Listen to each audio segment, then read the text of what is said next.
दूसरी ओर बांग्लादेश की यूनुस सरकार शेख हसीना को देश वापस लाकर सजा देने की कोशिश में जुटी है और अब यूनुस ने शेख हसीना को बांग्लादेश बुलाने के लिए एक और जाल फेंका है। पूरी खबर खास रिपोर्ट में देखिए।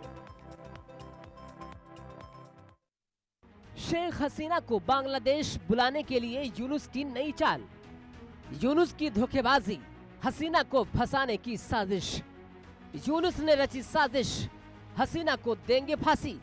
यूनुस ने फेंका जाल, फंस जाएंगी शेख हसीना। यूनुस सरकार से बांग्लादेश के हालात सुधर नहीं रहे हैं। शेख हसीना के तख्ता पलट के बाद से ही हिंसा की आग में बांग्लादेश जल रहा है। देश को संभालने में असफल यूनुस सरकार देश के हालात को सुधारने के बजाय शेख हसीना के खिलाफ देश में माहौल खराब करने की कोशिश में जुटी हुई है। यूनुस की इस समय पूरी कोशिश ये है कि किसी भी कीमत पर मुल्क की पूर्व पीएम शेख हसीना को भारत से लाया जा सके। ये बताता है कि यूनुस सरकार शेख हसीना को फंसाना चाहते हैं और अब बांग्लादेश की राजनीति में एक नया मोड़ आ गया है। आपको बता दें, बांग्लादेश में अंतरिम सरकार के मुख्य सलाहकार मोहम्मद यूनुस ने पूर्व प्रधानमंत्री शेख हसीना और उनकी पार्टी बांग्लादेश अवामी लीग के चुनाव लड़ने पर बैन नहीं लगाने की घोषणा की है। दरअसल फरार शेख हसीना को बांग्लादेश बुलाने के लिए यूनुस सरकार ने नई साजिश की है। यूनुस ने एक इंटरव्यू में कहा कि शेख हसीना चाहे तो चुनाव लड़ सकती हैं। हसीना के चुनाव लड़ने से बांग्लादेश की यूनुस सरकार को कोई दिक्कत नहीं है।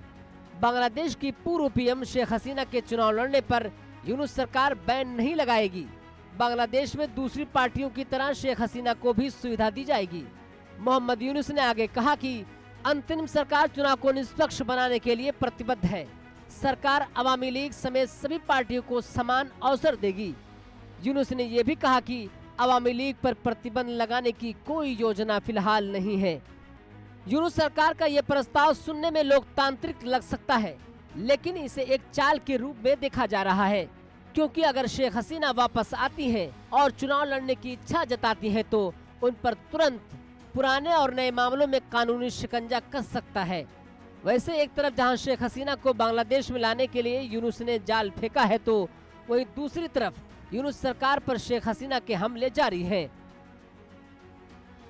शेख हसीना ने यूनुस सरकार पर करारवार करते हुए कहा कि यूनुस सरकार को बांग्लादेश के लोगों से सबक मिलेगा। शेख हसीना कई बार कह चुकी है कि यूनुस सरकार बांग्लादेश को खत्म कर रहे हैं। यूनुस ने बांग्लादेश में आतंक मचा रखा है। शेख हसीना ने यूनुस सरकार को फांसीवादी, हत्यारे और षड्यंत्रकारी बताया। शेख हसीना ने बांग्लादेश के लोगों से फांसीवाद यूनुस सरकार को हटाने की अपील भी की है। गौरतलब है कि शेख हसीना बांग्लादेश में तख्ता पलट के बाद से ही भारत में हैं। शेख हसीना अगस्त 2024 से ही भारत में रह रही हैं। यूनुस सरकार चाहती है कि शेख हसीना जल्द से जल्द बांग्लादेश लौटे ताकि उन्हें झूठे मामलों में फंसाकर सजा दी जा सके।